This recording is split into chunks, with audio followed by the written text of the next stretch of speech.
Indeed, and how does it meet the green credentials as well? You mentioned the Climate Action Plan. What would you say is the single biggest challenge facing climate financing as we head into COP28 here in the UAE towards the end of the year, and with oil prices now back at $90 a barrel? Look, the biggest challenge is how to deploy finance for climate transition at the scale and speed that is needed to achieve the goals of the Paris Agreement. You know, the Paris Agreement says that we should limit global temperature rises to 1.5 degrees, certainly no more than 2 degrees. And unless we can really scale up that investment, then we will miss those goals. And so a big discussion in the world at the moment is about the role of multilateral development banks like the AIB in helping to both scale up their own investment and in doing so to catalyze investment of others. And so the purpose of our Climate Action Plan is to show what are AIB's goals in this space and how are we contributing to that globally significant challenge.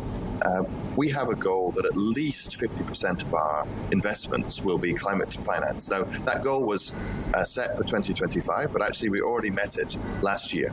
And so we have to keep meeting it, but also we have to then think about how are we going to make more impact with the finance that we have. You know, between now and 2030, our annual climate financing will treble approximately.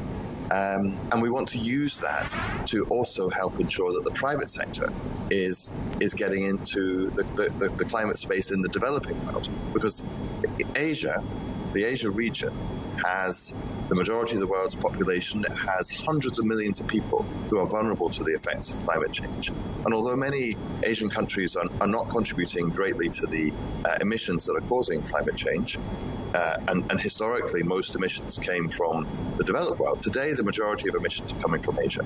And so we think that the battle on climate is going to be won or lost here in Asia. And that's why we see the Asian Infrastructure Investment Bank, alongside many other partners working together, is going to have a crucial role in helping to meet this challenge.